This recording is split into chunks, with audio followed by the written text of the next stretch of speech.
Last year, we looked at the secret fifth Pierce Brosnan James Bond movie in the form of 2004's Everything or Nothing. That game was written by regular Bond scriptwriter Bruce Firestein, featured Willem Dafoe and Heidi Klum as the villains, even bringing back Richard Kyle as Jaws, Shannon Elizabeth and Maya as Bond girls, and gave Brosnan a chance to portray Bond one last time before exiting the role for good. But what if I told you that Brosnan was not the only Bond actor who was offered that opportunity by EA?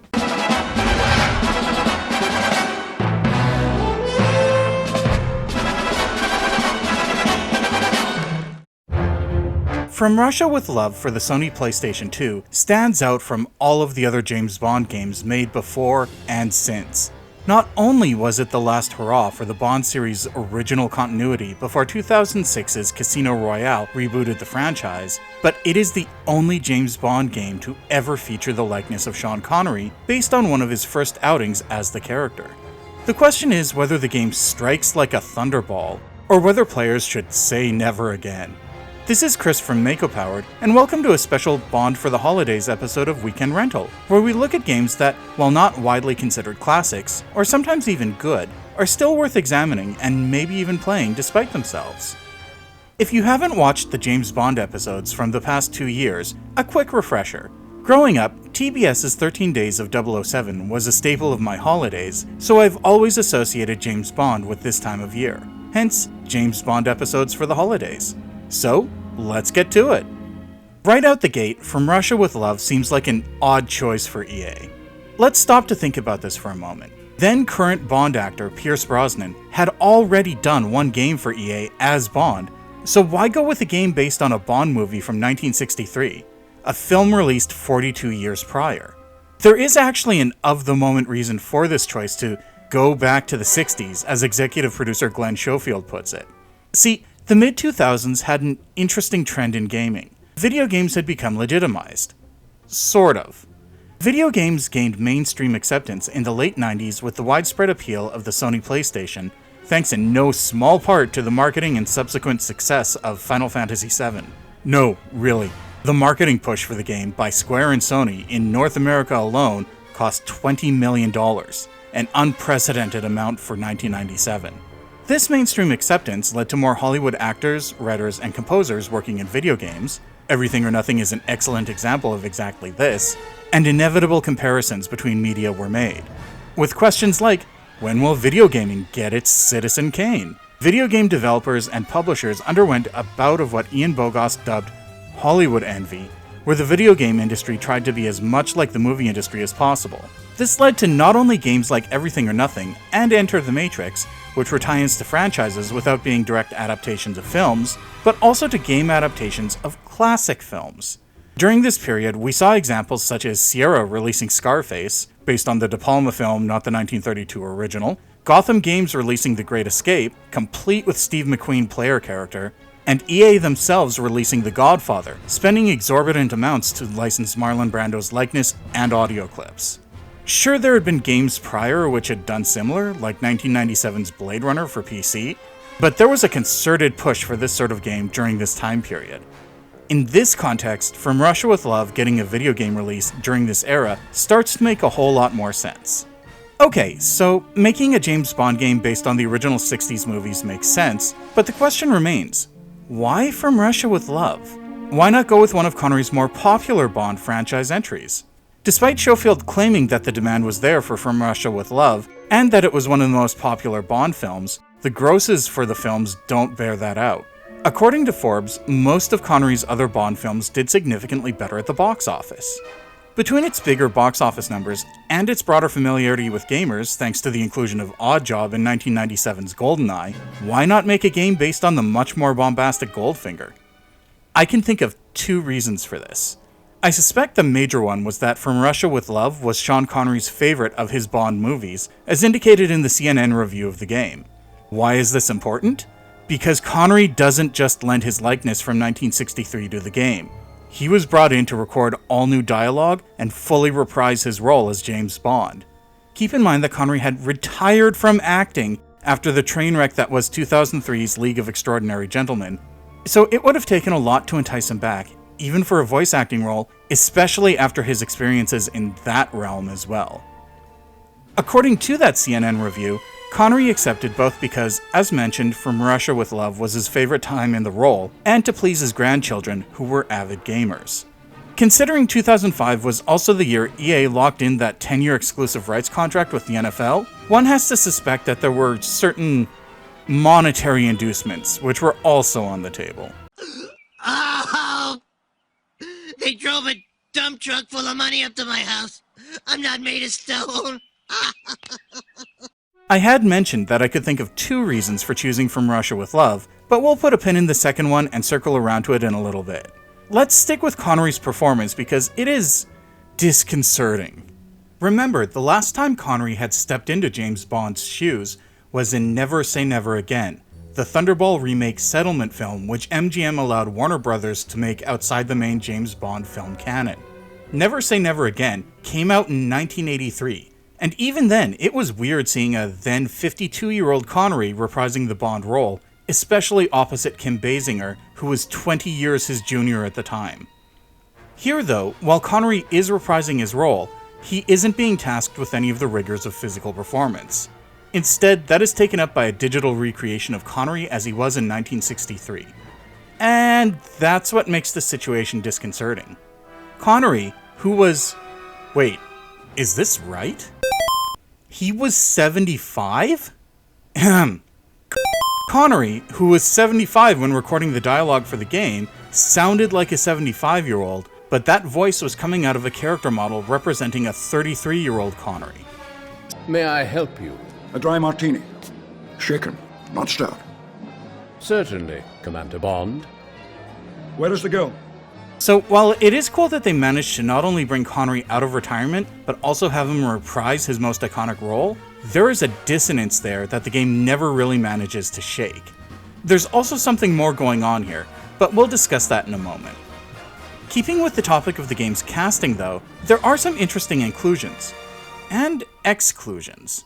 Because this is an adaptation of the 1963 film, EA managed to get the rights to Bernard Lee's likeness for M, Lois Maxwell's for Moneypenny, and Desmond Llewellyn for Q.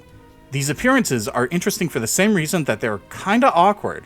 Both Bernard Lee and Desmond Llewellyn were dead by the time of the game's development, and Lois Maxwell would pass away shortly after in 2007.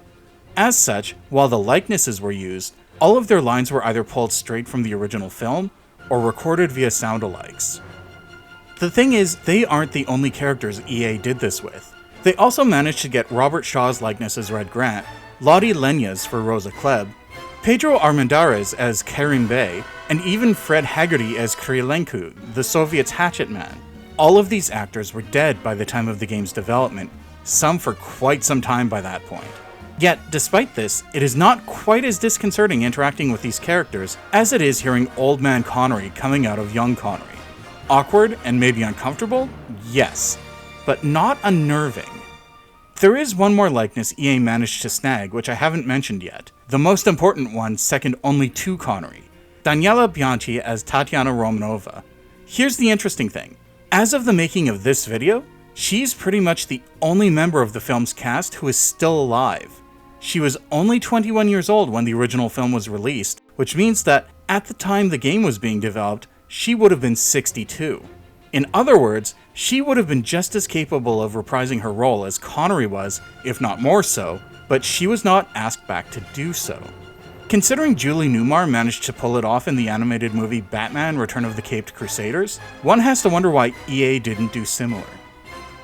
Yeah, I know it's sexism. I was trying to be coy about it. Also, perhaps Schofield was onto something in regard to From Russia with Love being popular.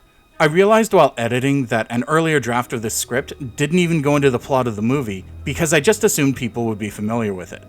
If you're not familiar, and spoiler alert for a 60-year-old movie I guess, From Russia with Love revolves around Spectre trying to play Britain and Russia against each other in order to obtain a Russian Lecter decoding machine so they can ransom it back to the Russians.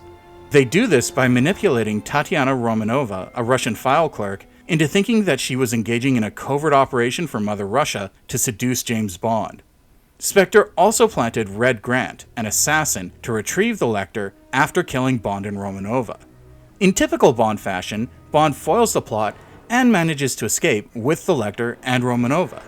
It's an interesting take on the novel's plot where there was no third party, and the KGB's SMERSH anti-espionage division devised the plot in order to eliminate Bond after his success against Le Chiffre in Casino Royale. Returning to the cast, the truly odd part is the new characters the writer and devs felt the need to add to the story. In addition to the original cast members, EA, expanded on and changed many of the film's events. Part of this adaptation process was bringing in further characters and contemporary actors to play them. Maria Menounos was brought in to play Eva, a new boss character and, as she puts it in the special features of the game, henchwoman for Red Grant. There are some interesting things going on here, so let's take a moment to look at this, shall we? First, this character was a weird decision on the part of the game's writer and developers. Casting Eva as a henchwoman to Red Grant actually reduces the menace of Grant as an antagonist.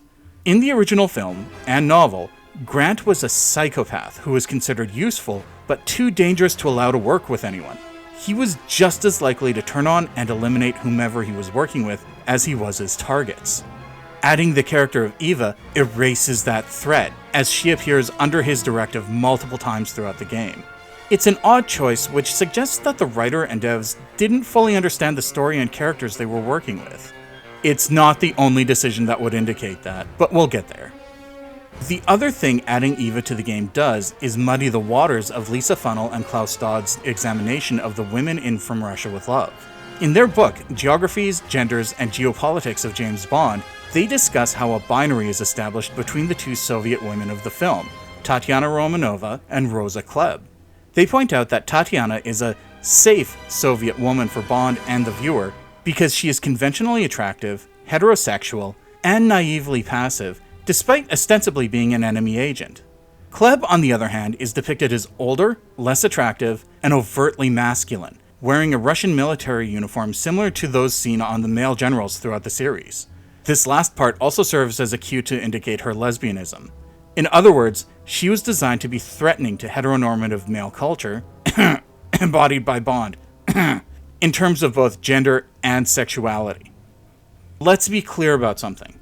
Tatiana is definitely passive, in both the game and the movie, but she's somehow even more so in the game. There are points where Bond has to escort her through levels, but she is, thankfully, not like GoldenEye's Natalia. She will not go charging into danger. Instead, she hides as quickly as possible, leaving Bond and the player to handle the situation solo. Instead of a life meter, she is given a threat meter. In other words, you need to keep her away from the threat of incoming danger and assault. The difference between this and a life meter is that she does not need to be hit for it to increase. It is enough for enemies to be targeting her. Once her threat meter is full, it is game over, so the player needs to keep an eye on that meter at all times. The addition of Eva complicates this notion of the binary between Tatiana and Klebb, however. She is clearly playing another Russian woman, if her admittedly questionable in-character accent is any indication, but she presents as more of a piece with Tatiana than Klebb. She is subservient to a man, in this case Grant, she is young and conventionally attractive, and she is designed to explicitly cater to the male gaze in her black leather catsuit. She does still take on the castrating role of the femme fatale as she staunchly opposes Bond, but also falls into the trap of the traditional femme fatale. She is punished for her transgression, this time by the player's hand when they defeat her in-game. The other major addition to the cast is nowhere near as interesting, aside from highlighting the changes made to the original story. The developers and writer for the game added a new stinger sequence to From Russia with Love, where the Prime Minister's daughter gets kidnapped from a party at the Houses of Parliament, and Bond has to save her. Said Prime Minister's daughter is played by Natasha Bedingfield, whose debut album and eponymous title track, Unwritten, released the year prior to the game in 2004. Her inclusion feels like a move to try to appeal to modern youth audiences in order to hedge their bets with the game. Which seems like a good segue into discussing the changes made to the narrative of From Russia with Love, because as with Eva's inclusion, some odd choices were made. Many of these choices carry the feeling that they were trying to translate the narrative of the film into video game terms, but didn't have confidence in making a smaller, more intimate James Bond gameplay experience. Admittedly, the words smaller and intimate don't sound like they immediately lend themselves to the Bond franchise, especially pre-Casino Royale. No, not that one. that one. But that's what makes From Russia with Love so unique. Well, the movie anyway. Sure, there's the explosion in Karim Bey's office, the massive gunfight in the gypsy camp, and the explosive finish to the boat chase, but much of From Russia with Love is crafted around building tension. That tension is completely abandoned in the video game. Let's go back to that opening stinger sequence. Yes, Bond has to rescue the Prime Minister's daughter from kidnappers, but these aren't covert kidnappers. A small-scale army seems to have invaded British Parliament. I get why the devs did this. It immediately sets up the combat gameplay and allows them to walk the player through the game mechanics. Still, it's just a touch far-fetched, especially considering the sequence is capped off by a fight between Bond in the jetpack from Thunderball fighting a helicopter in front of Big Ben. I mean, it's fun that the jetpack is here, but it also immediately rips away any semblance of realism associated with From Russia with Love.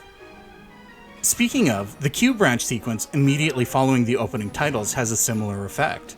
In the film, Q, who isn't even referred to as such yet, walks Bond through the trick attaché case with Chekhov's exploding talcum powder, which is the fanciest gimmick in the movie. In the game, however, Bond is immediately given a laser watch and Q-copter and sent through an obstacle course with automated drones? What? Okay. Before we go any farther, let's address the core gameplay, because it's clear that the team from Everything or Nothing worked on this game as a follow-up. The Q-copter is an obvious analog for the Q-spider from Everything or Nothing. The rappelling line is back, this time simplified to a thrown grappling hook. The Bond sight targeting system is also present and accounted for. There are even driving sequences built on the Need for Speed Underground engine. Well, sort of. Maybe. I say this because Schofield, in multiple interviews, claimed that From Russia with Love was made in a brand new engine. I vigorously question this. The driving feels identical to Everything or Nothing in terms of handling, physics, all of it, which means that I was terrible at it. This suggests that it is the same engine, and that I have either lost any skills at NFS Underground I might have had, or I've always sucked at it. To be fair, many of the issues I had with Everything or Nothing's gameplay were addressed here. The combat is significantly improved. The lock-on is properly functional now, and while the so-called Bond sight targeting system is still here, it is not necessary for combat. Instead, it is an optional function which allows for more finesse when aiming and firing, which then gets rewarded with upgrade points. You know what?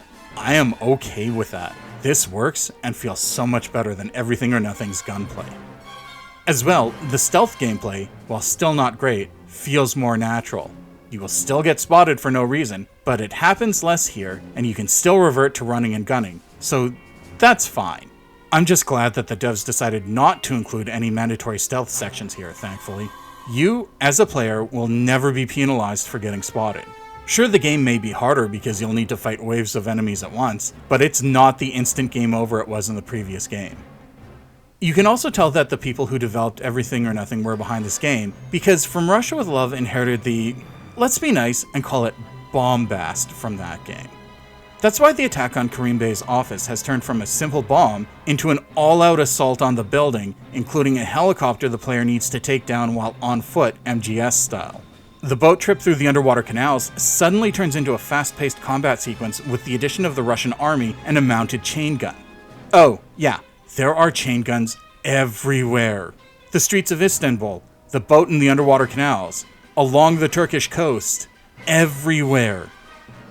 Oh, and the scene where Bond and Karim Bey assassinate Krylenko as he's coming out of the Call Me Bwana poster is still there, only it's now Bond playing sniper support while Bey launches a full frontal assault on Krylenko's safe house. Oh, and there's another helicopter to take down for some reason. This bombast and the changes to the story dovetail on the Orient Express after Bond and Tatiana have stolen the Lecter decoder and have met up with Red Grant while trying to make their escape. Grant is masquerading as a fellow British operative in order to gain the confidence of both Bond and Tatiana. In the book and film, it's so he can kill them discreetly and abscond with the Lecter. To be honest, I was really looking forward to this part of the game because I was hoping for and expecting a tense close quarters combat sequence similar to the film, where Bond and Grant duke it out in one of the train's cramped passenger compartments. That's not what happened, though. Instead, after meeting Grant in the dining car and having his true nature revealed there, the tense fight I was looking forward to actually participating in plays out in a cutscene before Grant runs off, leaving the player to fight through more waves of faceless goons as they make their way through the train. Ironically, it's here, on the Orient Express, where the story kinda goes completely off the rails.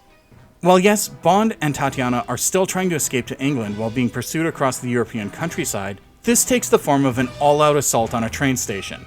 This culminates in a boss fight against Grant before he seemingly falls beneath a train, leaving Bond to chase Eva to a octopus smuggling operation. Oh, sorry, right. Spectre isn't part of the game. Apparently, because of the ongoing legal battles with the estate of Kevin McClory surrounding Thunderball, Spectre doesn't appear here. That means no Kronstein, no Spectre Island, and, most disappointing, no Blofeld. Instead, they decided to keep the organization, but rename it after Spectre's logo, calling it Octopus, which feels a little lazy? They couldn't find another acronym that works? Or even a synonym for Spectre? Who wrote this? Wait, seriously? Bruce Firestein was brought in to write this game as well? Huh, maybe Die Another Day wasn't just a fluke after all.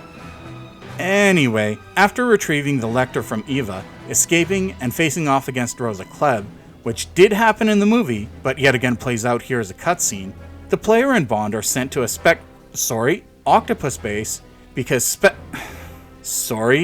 Octopus has stolen a nuclear missile that they're using to hold London for ransom.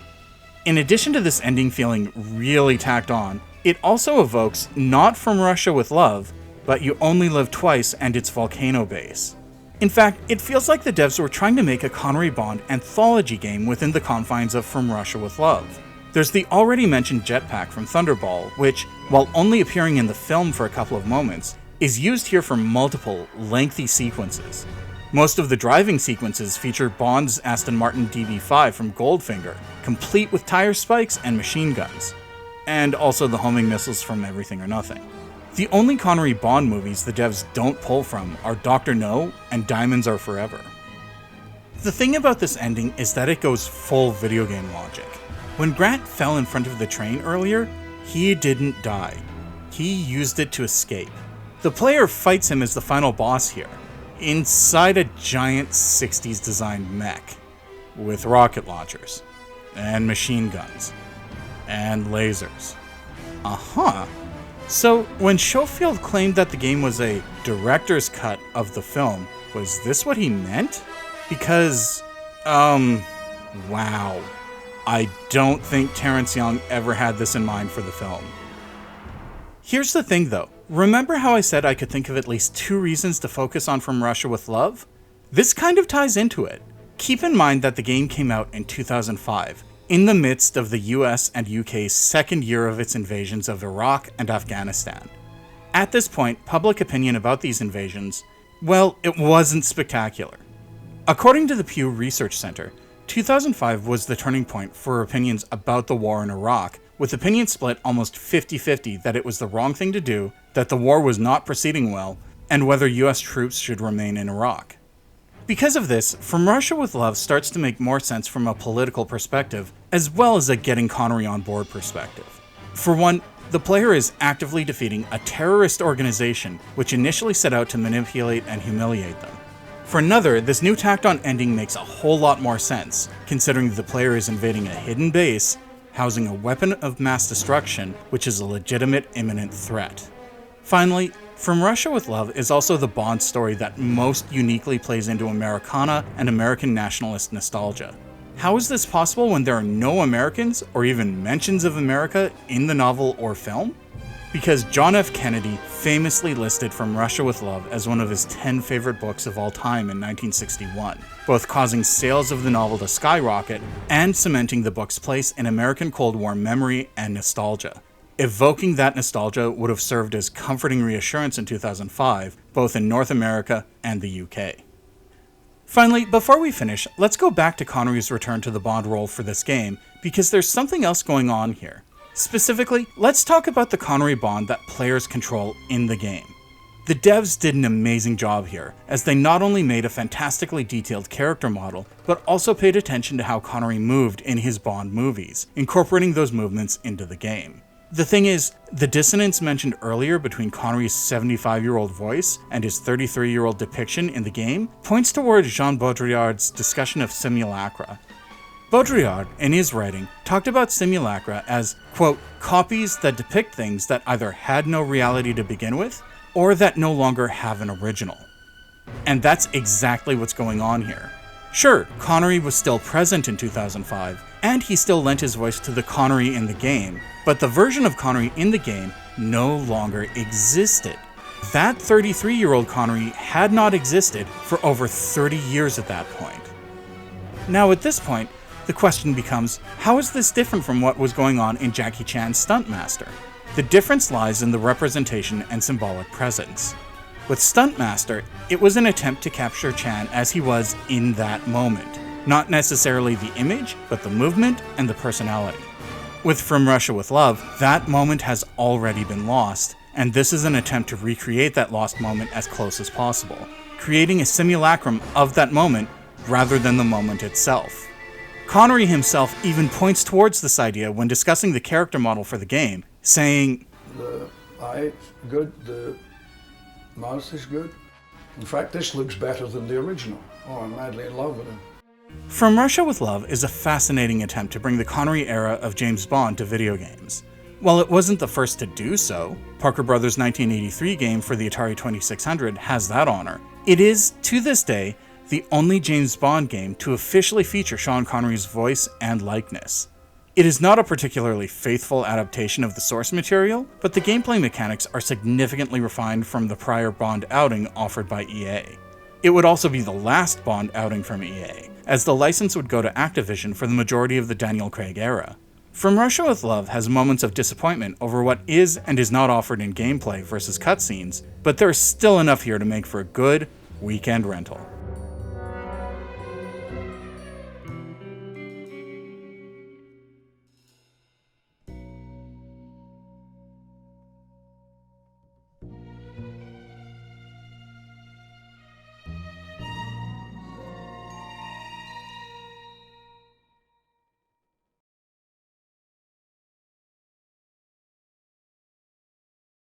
Space, the final frontier. These are the voyages of the starship Enterprise.